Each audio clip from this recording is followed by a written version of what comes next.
que tinha sido a primeira igreja que ele tinha pastoreado no início do seu ministério, há muitos anos atrás.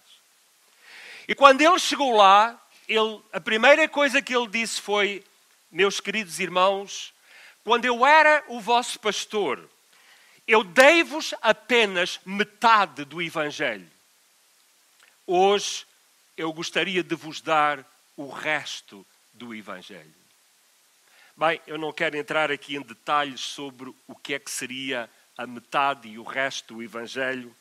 Mas, irmãos, quando eu li isto, fiquei a pensar: o que é que eu tenho feito ao longo dos meus 36 anos de pastorado? E se os irmãos me permitem, eu gostaria de vos lançar também o desafio para que os irmãos refletissem por uns instantes. Será que nós temos pregado o Evangelho completo? Ou apenas aquelas partes do Evangelho que nos interessam? Pior do que isso, será que nós temos pregado o Evangelho verdadeiro? Ou apenas uma espécie de travesti do Evangelho? E já agora, o que é isso de Evangelho verdadeiro? Mas pior ainda do que isto, será que nós andamos a pregar outro Evangelho sem termos consciência disso? Eu não prometo responder a todas estas perguntas nesta noite, mas este é o assunto com que o apóstolo Paulo inicia a sua epístola aos Gálatas, e eu quero convidar os irmãos para abrirem as vossas Bíblias na epístola aos Gálatas, capítulo 1, e a começar no versículo 6.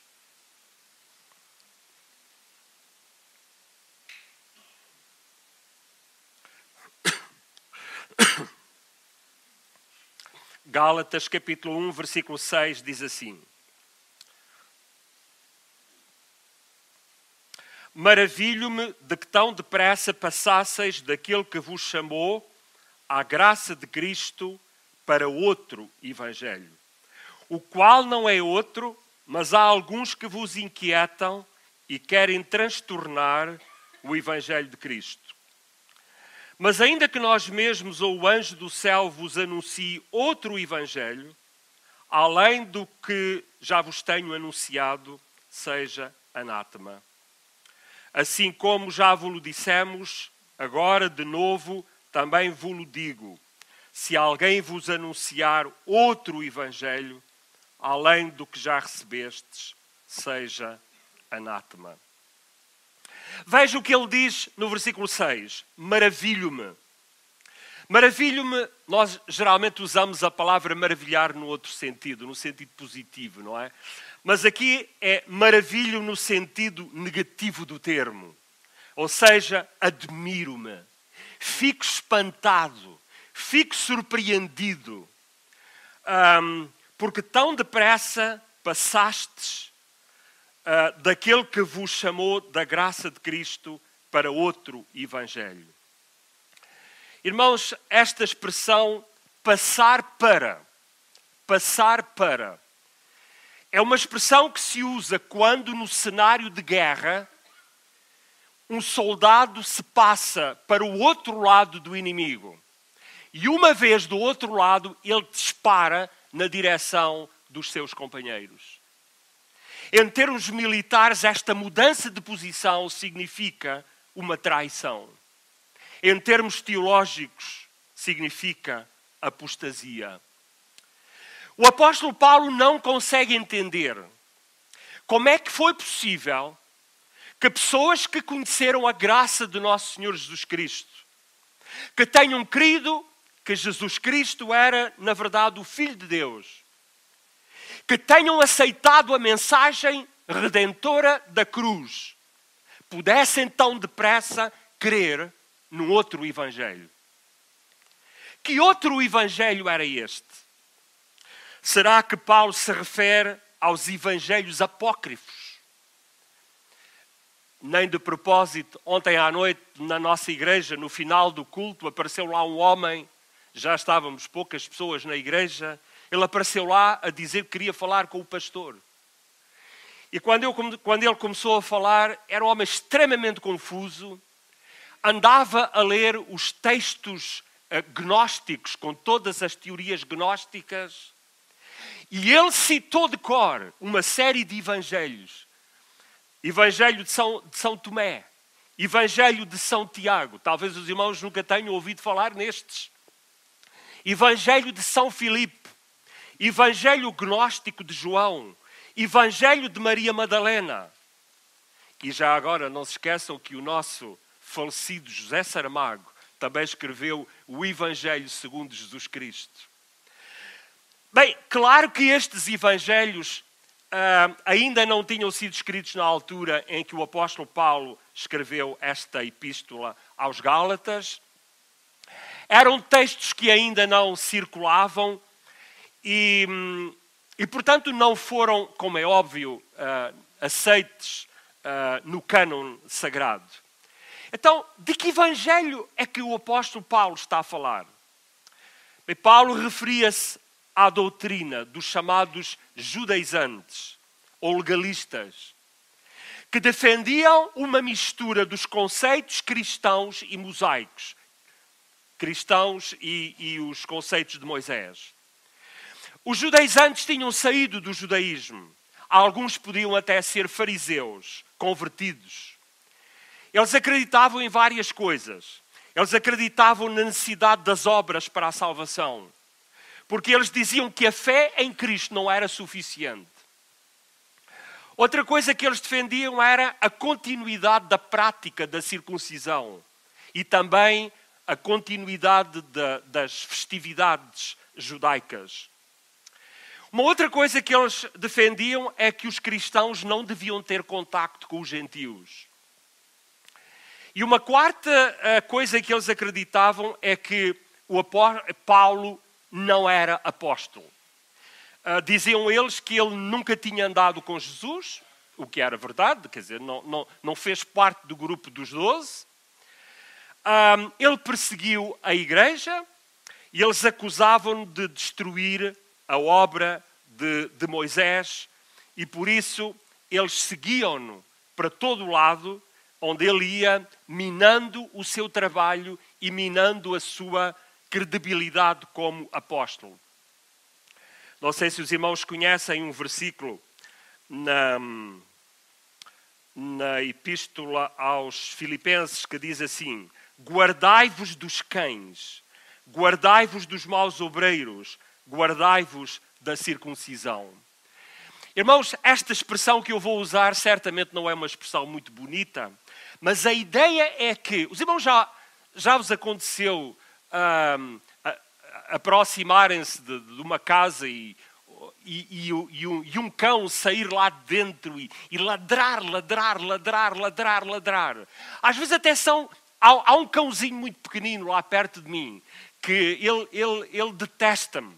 Quando eu passo lá, ele ladra. É uma coisinha pequenina, mas ladra. E a ideia é que estes obreiros eram como cães que ladravam as suas doutrinas. Ladravam as suas doutrinas e perseguiam os pés ou as pernas do apóstolo Paulo para todo o lugar que ele ia. Eles iam atrás dele, minando o seu trabalho e a sua credibilidade, ladrando as suas próprias doutrinas.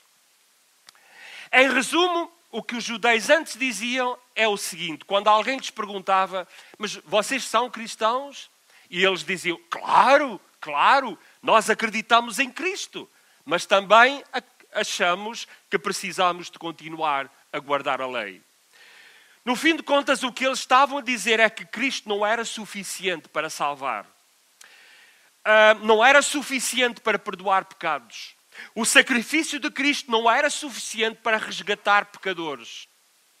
E quando alguém perguntava, então, vocês acreditam na graça de Cristo? Na graça de Deus? E eles diziam, claro, acreditamos na graça, só que isso não chega para salvar. E vocês acreditam na fé, que a salvação é pela fé? Claro, acreditamos. Só que a fé não é suficiente para salvar. É preciso acrescentar mais alguma coisa, diziam eles. As obras da lei, o esforço humano. Os irmãos lembram-se que o povo hebreu saiu do Egito. Mas, curiosamente, parece que o Egito não saiu do coração do povo hebreu. E por isso eles estavam constantemente a desejar voltar para lá. E aqui parece que o problema era o mesmo. Estas pessoas tinham saído do judaísmo, mas o judaísmo não tinha saído dos seus corações, nem das suas cabeças. Eles tinham saído da sinagoga, mas parece que a sinagoga não tinha saído dos seus corações e por isso eles queriam voltar. É este desejo de voltar ao passado, é este retrocesso que deixa o apóstolo Paulo espantado, assim como Moisés ficou incrédulo. Quando, depois de tanto trabalho para tirar o povo do Egito, o povo manifestava o desejo de voltar para lá. No fundo, os judaizantes estavam a transformar a igreja numa espécie de sinagoga judaico-cristã, qualquer coisa parecido com isso. Por que é que eles faziam isto? Eu penso que nós podíamos apresentar basicamente duas razões. Primeiro, por causa do seu próprio passado. Precisamos lembrar que os judeus viviam obcecados pela lei. Como diz um certo comentarista, eles tinham construído uma vedação à volta da lei. Imagina, eles tinham construído uma espécie de muro à volta da lei. É como se eles tivessem cerrado fileiras ao longo de todo o período do Velho Testamento, à volta da lei, para proteger a lei. A lei para eles era a coisa mais importante que havia. E então, agora eles iam assim desistir da lei? Os judeus não estavam preparados para isso. Em segundo lugar, eles provavelmente faziam isto por causa do significado da cruz. A mensagem da cruz era uma mensagem violenta. Era loucura para os filósofos gregos e era um escândalo para os judeus. No fim de contas, o que eles queriam fazer era facilitar a vida aos convertidos. É como se eles dissessem, ok, nós vamos aceitar Cristo e vamos aceitar a cruz, mas vamos também manter a lei. Afinal, nós fomos ensinados na lei durante séculos e séculos. E agora vamos deitar fora a lei, que era tão preciosa para nós? Ao manter a lei, eles estavam a fazer um convite aos judeus para lhes facilitar a vida. Assim, era mais fácil atrair os judeus para dentro da igreja e para dentro do cristianismo. Em vez de fechar ou em vez de acabar com a sinagoga ou de abandonar o judaísmo, eles juntavam os dois. E se eles conseguissem manter este compromisso, esta espécie de equilíbrio entre Cristo e a lei, eles podiam agradar aos dois lados, aos cristãos e aos judeus. Irmãos, olhando para trás, não acham que esta tem sido a tendência da cristandade ao longo dos séculos e se calhar ainda continua? Os irmãos lembram-se do que aconteceu quando nos primeiros séculos o cristianismo enfrentou a cultura romana e a cultura grega, que eram culturas pagãs? Lembram-se da estratégia da igreja? Os pagãos tinham vários deuses. Eles tinham o deus do mar, o deus dos trovões, a deusa do amor, o deus do vento, o deus do vinho, etc, etc. O que é que a igreja fez para não decepcionar aquelas pessoas que eles tentavam evangelizar? O que a igreja fez foi arranjar uma espécie de santo padroeiro para cada uma destas coisas.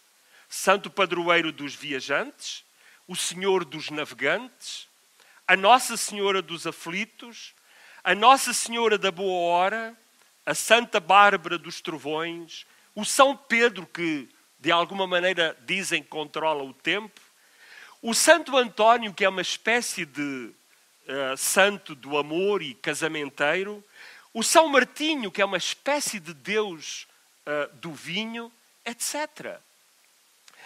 Esta estratégia de cristianização permitiu trazer milhares e milhares de pagãos para dentro da igreja.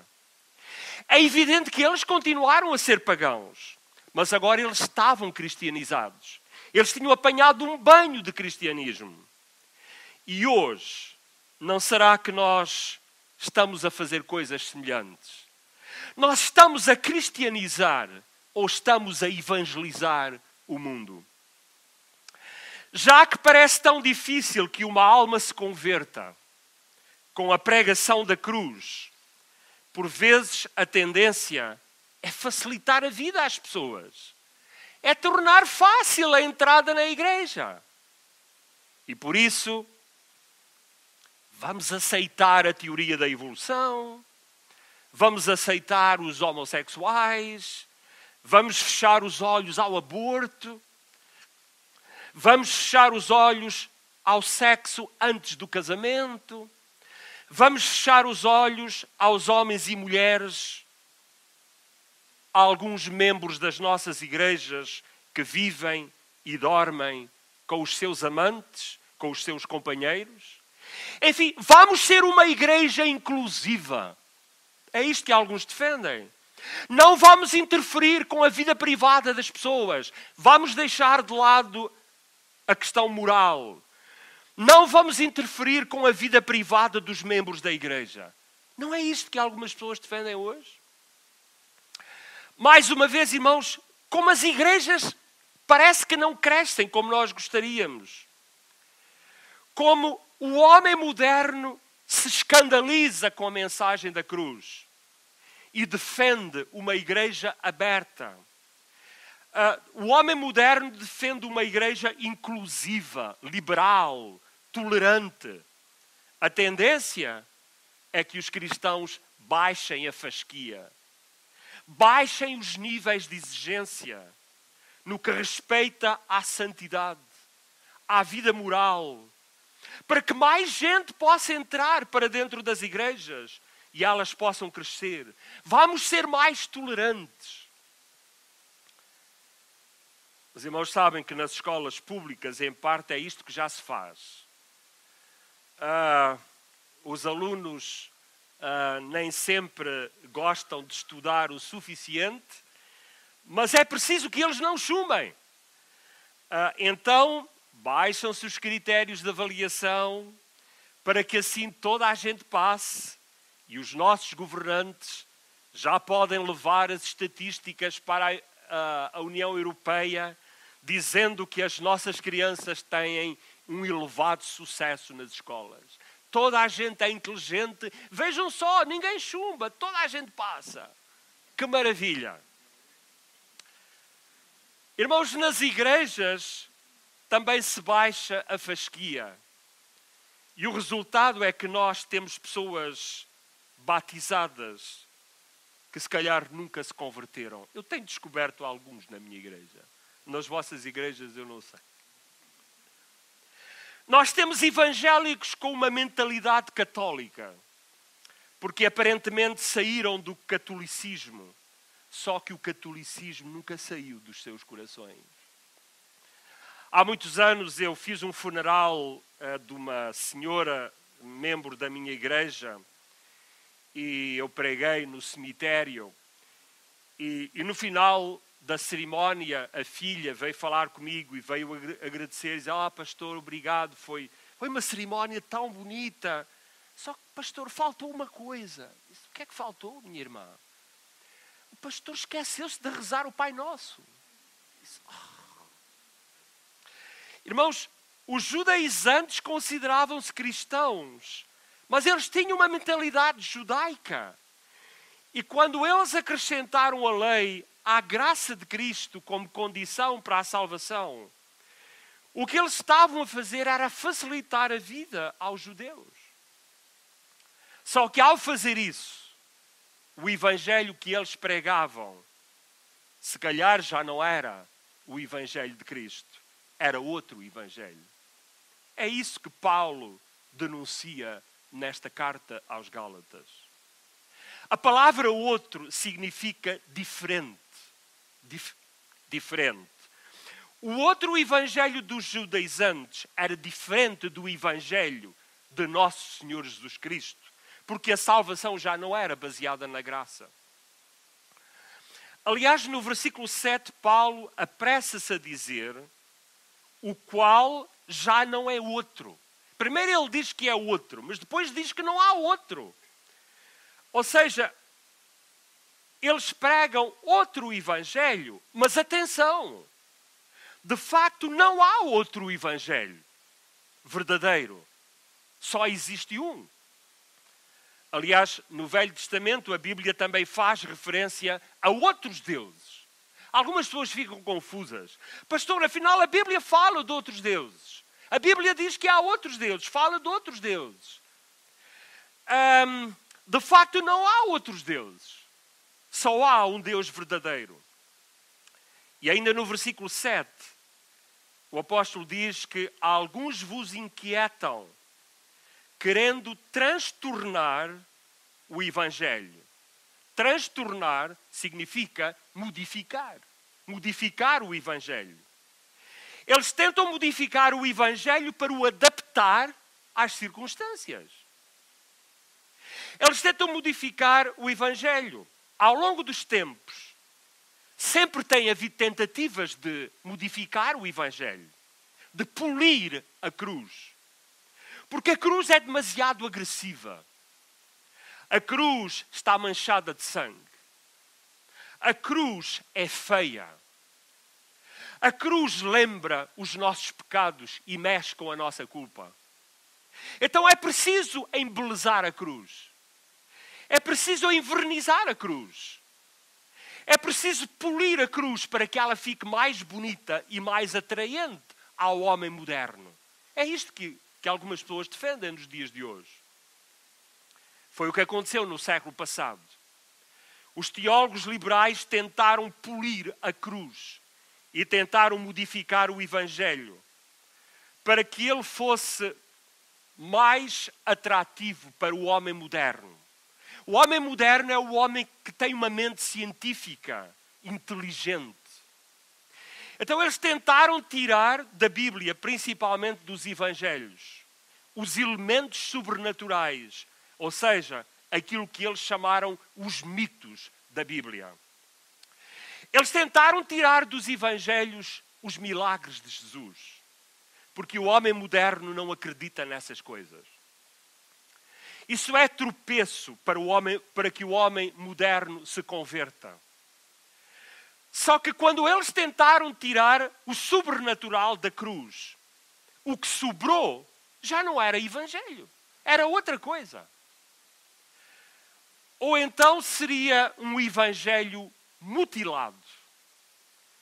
Ou talvez fosse uma espécie de travesti do evangelho. Ou podia ser outra coisa qualquer. Mas evangelho, com certeza que já não era. A palavra de Deus mutilada deixa de ser palavra de Deus. Eu vou pedir para que possam projetar aqui um primeiro slide que eu tenho aqui. Pode projetar.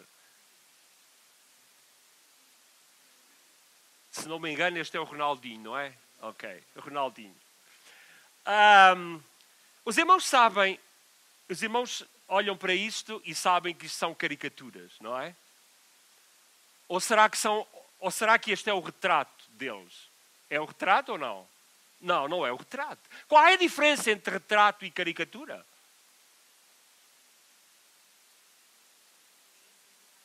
A caricatura exagera. Olha, vejam só os dentes do Ronaldinho. Provavelmente quem está aqui embaixo, ali não consegue ver, mas dá para ver as outras de cima. O que nós temos aqui é um exagero. O Ronaldinho tem dentes, Ele tem dentes. Quem fez a caricatura, quer dizer, não inventou nada. Simplesmente aumentou. O mesmo se passa com o Mr. Bean. Reparem que a cabeça do Ronaldinho é do mesmo tamanho ou talvez maior que o resto do corpo. Está desproporcionado. O que nós temos aqui é um exagero. Aquilo que o caricaturista fez foi simplesmente ampliar, exagerar os retratos destas pessoas. Só que ao fazer isso, o resultado é este. Ele deformou o retrato das pessoas. Por que é que acham que eu vos estou a mostrar isto?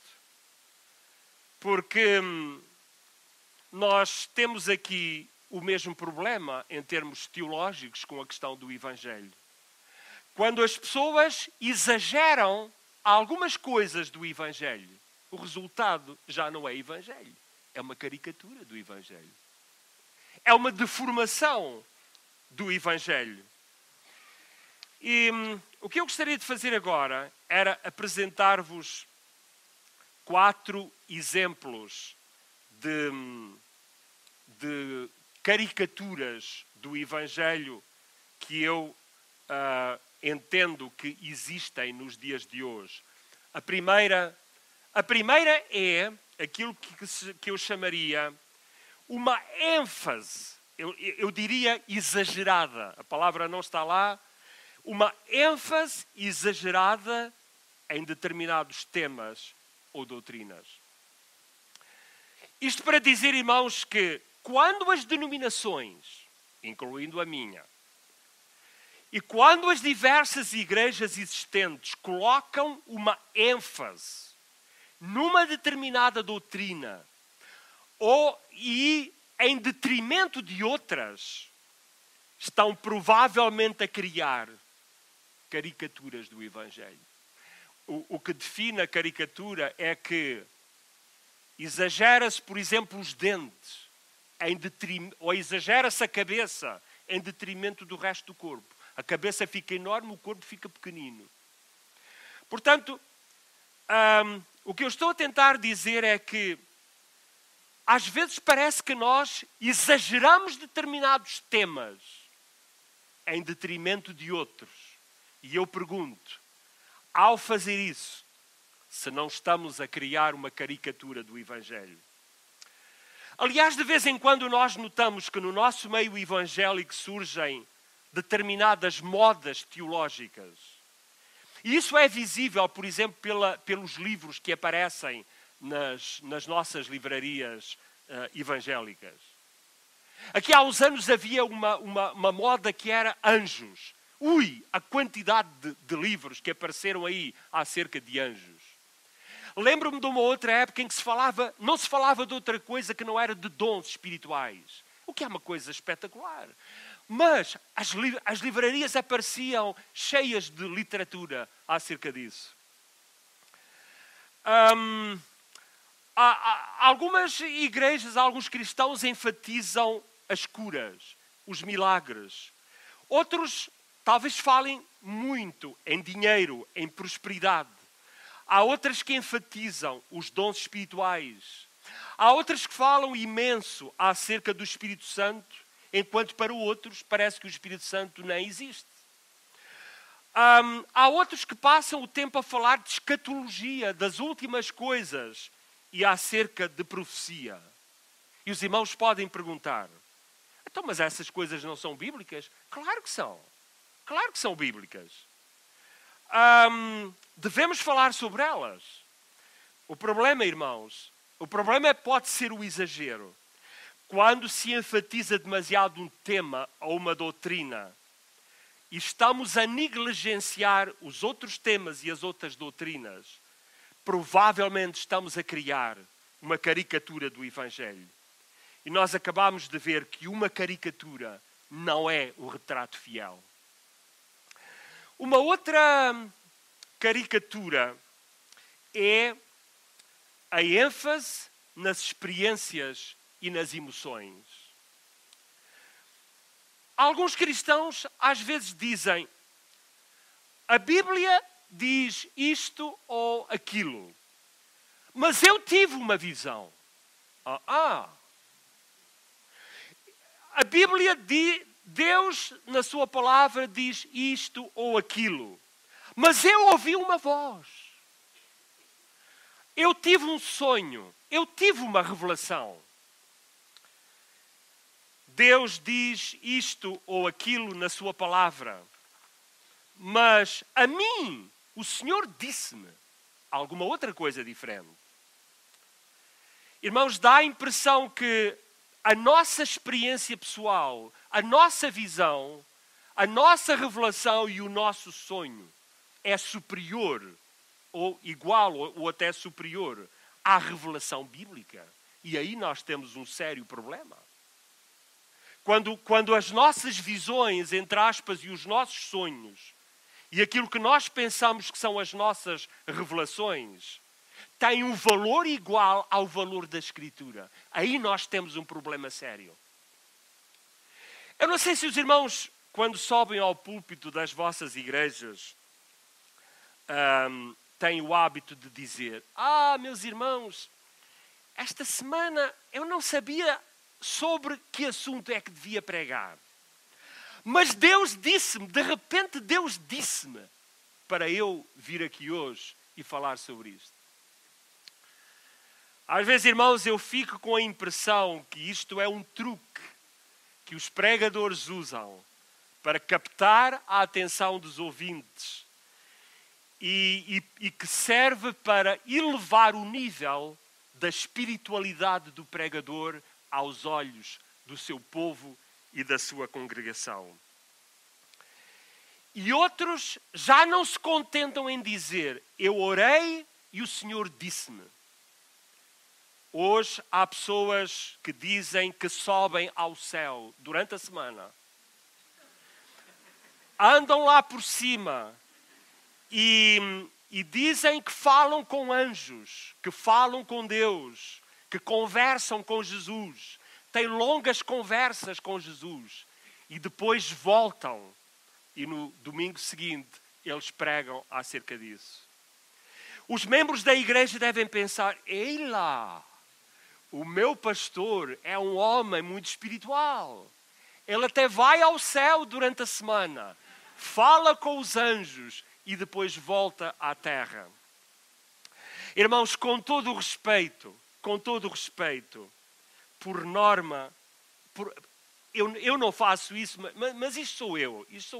Eu, por norma, não faço isto. Eu considero que seria orgulho espiritual da minha parte, seria uma encenação da minha parte fazer isto e anunciar isto ao povo da minha igreja. Portanto, irmãos, nós temos aqui uma ênfase que eu considero exagerada nas emoções, uma ênfase exagerada nas experiências pseudo-espirituais, uma ênfase nas revelações, e ao fazer isto, nós podemos estar a pregar outro evangelho que não o evangelho do Senhor Jesus Cristo. Terceiro lugar, o que eu considero uma outra caricatura do evangelho é uma ênfase exagerada no bem-estar das pessoas. Os irmãos lembram-se da célebre discussão que houve no passado acerca do centro do sistema solar. Aristóteles, no século IV, tinha defendido a teoria geocêntrica, dizendo que a Terra estava no centro e que o Sol é que girava à volta da Terra. Depois, Copérnico, no século XVI, veio defender a teoria heliocêntrica, dizendo que o Sol é que estava no centro do universo e a Terra é que gira à volta do Sol. E a seguir vem Galileu apoiar Copérnico. Nós hoje temos um problema teológico com algumas semelhanças. Hoje nós temos alguns cristãos que colocam o homem no centro da vida. no centro da vida espiritual e no centro do cristianismo. E nós, sem nos apercebermos disso, acabamos por desenvolver uma teologia humanista e acabamos por criar um ativismo religioso direcionado para o bem-estar das pessoas. Porque são elas o centro, são elas que estão no centro e Deus fica de fora. Eu chamo a isto, meus irmãos, a vingança de Adão e Eva. Porquê? Porque Deus expulsou Adão e Eva do jardim do Éden, depois deles terem pecado. E eu acho que hoje, os descendentes de Adão e Eva, que é a humanidade, os descendentes de Adão e Eva hoje querem se vingar. E hoje sabem o que é que eles fazem? Expulsam Deus para fora das suas vidas. Expulsam Deus para fora do seu jardim. Deus é expulso para fora das instituições e para fora do universo, eu quase arriscaria a dizer, para fora da igreja.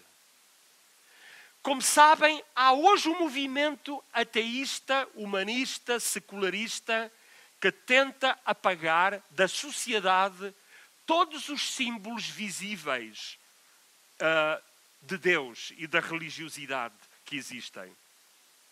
Nos Estados Unidos, como sabem, estão a acabar com as orações nas escolas pela manhã e procuram fazer desaparecer tudo que simboliza Deus. O problema é que, sem darem por isso, os próprios cristãos alinham nesta tendência. Ao colocar o ser humano no centro da dinâmica espiritual e religiosa que é, afinal, o culto a Deus. As músicas são escolhidas, se calhar não tanto para louvor e para a glória de Deus, mas para agradar aos gostos e aos estilos de cada um. Dá a impressão de que Deus tem que estar ao serviço do homem e não o contrário. Dá a impressão que Deus existe apenas para satisfazer as nossas necessidades. É para isso que Ele existe. E nas suas orações as pessoas reivindicam os seus direitos. Se eu sou filho de Deus, tenho o direito de ser rico, tenho o direito de ter a minha herança já e agora aqui na terra. E de acordo com esta tendência, a religião serve para que a pessoa se sinta bem. O que é importante é que a pessoa se sinta bem. E, portanto, não se pode falar em pecado porque isso incomoda muita gente. A pregação deve satisfazer o ego da pessoa, da maneira que ela se sinta bem. E de acordo com este Evangelho centrado nas necessidades da pessoa, ela não precisa de se arrepender, porque o pecado nem sequer existe, de acordo com esta abordagem. A única coisa que a pessoa precisa não é de nascer de novo, nem é de se arrepender, nem é de confessar a sua culpa. Precisa apenas de melhorar a sua autoestima. Porquê? Porque ela é uma pessoa boa. As pessoas são boas. Se ela é uma pessoa boa, então vai ser salva de quê? Para que é que ela precisa de ser salva se ela nem sequer está perdida? Para que é que ela precisa de um Salvador se está tudo bem com ela? Por que é que ela precisa de ser libertada se ela nem sequer está presa? Por que é que ela precisa de médico se ela nem sequer está doente espiritualmente? A pessoa não precisa de nascer de novo, de acordo com esta visão. Ela só precisa de uns retoques na sua maquilhagem. Ela só precisa de uns pensos rápidos. O homem não precisa de nascer de novo. Só precisa de um fato novo para que ele fique bonito ao espelho. Este Evangelho direcionado para que a pessoa se sinta bem é muito perigoso. Na minha igreja eu tinha uma senhora que era obviamente membro da igreja, um dia ela divorciou-se, separou-se do marido, ela começou a viver com outro homem. E geralmente o pastor é sempre o último a saber. Ela vinha à igreja, ela cantava os hinos, ela abria a Bíblia, ela tomava a ceia, ela sorria e ela cumprimentava-me à saída. Quando um dia eu a confrontei com a situação, ela disse-me 3 coisas. Primeiro, quando eu sugeri de que ela ao menos podia legalizar a situação e podia casar, ela disse-me: pastor, que horror casar outra vez. Que horror casar. Nem pensar, foi o que ela disse. A segunda coisa que ela disse é que ninguém tinha nada a ver com a sua vida privada. Ou seja, a igreja não tinha nada a ver com o assunto. E ela não disse, mas provavelmente ela pensava que o pastor também não tinha nada que se meter no assunto. E em terceiro lugar ela disse: pastor, eu fui infeliz no meu casamento, mas agora eu sinto muito bem como estou. Eu nunca fui tão feliz como agora. Irmãos, para estas pessoas, realmente o que elas querem é viver felizes. Não importa se são felizes com o pecado. Isso para elas não interessa. Realmente as pessoas não têm o temor de Deus no seu coração e a única coisa que querem é sentir-se bem. Elas querem vir à igreja para se sentir bem. Ainda que para isso elas tenham que expulsar Deus da sua vida. Quando Deus se torna uma espécie de desmancha-prazeres. As pessoas não estão muito interessadas na obediência à palavra de Deus, nem sequer querem saber se estão a agradar a Deus. Na cosmovisão destas pessoas, o que está no centro do seu mundo e do seu universo são elas próprias. E Deus gravita à volta. Deus gravita à volta delas a ver que necessidades é que elas têm para que elas possam ser satisfeitas. E o Evangelho que defende isto, o Evangelho que não confronta, o Evangelho que não perturba aqueles que estão na sua zona de conforto, para que eles não se sintam mal, só pode ser uma caricatura do Evangelho, não o Evangelho verdadeiro. Em quarto lugar, irmãos, uma ênfase exagerada no misticismo. Uma vez eu estava a falar com uma senhora de uma outra igreja, de uma outra denominação. Ela estava sentada na minha frente. E a certa altura ela fez assim um gesto esquisito. Parecia que estava a afastar alguma coisa. E eu falei: você está-se a sentir bem? Passa-se alguma coisa consigo?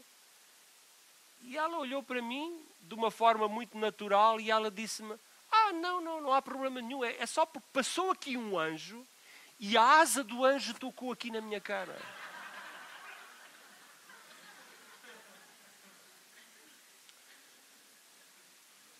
Meus irmãos,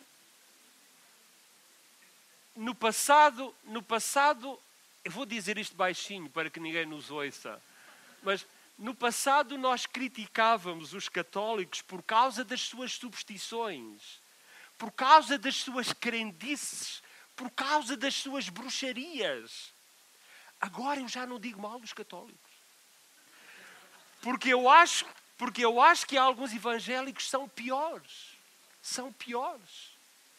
Há crentes evangélicos que nas páginas do Facebook falam dos horóscopos e dos astros que eles consultam diariamente para ver o que é que os astros dizem acerca da sua vida. São membros da igreja evangélica. Irmãos, nunca se falou tanto em unções com óleo, em mezinhas com água do Rio Jordão. Nunca se falou tanto em correntes de oração, salvo o devido respeito. Irmãos, às vezes eu recebo e-mails de crentes com orações escritas. E depois dizem-me que eu tenho que enviar aquela oração a 10 pessoas da minha lista de e-mails. Nas próximas horas. E depois dizem que se eu não fizer, eu estou a quebrar aquela corrente de oração e um filho meu pode morrer. E depois vem lá o nome de uma pessoa que não enviou aquela oração, quebrou a corrente de oração e o seu filho morreu naquela noite. E a mim, meus irmãos, apetece-me dar graças a Deus porque eu não tenho filhos. Porque se eu tivesse filhos, já tinham morrido todos com as correntes de oração que eu já quebrei, já teriam morrido todos nesta altura. Às pessoas que me enviam estas coisas, eu digo, por favor, poupem-me, por favor. Apaguem o meu nome da vossa lista de e-mails. Meus irmãos, eu vou concluir. Estas são apenas algumas caricaturas do Evangelho. Porquê é que são caricaturas? Porque as pessoas pegam nas coisas boas que o Evangelho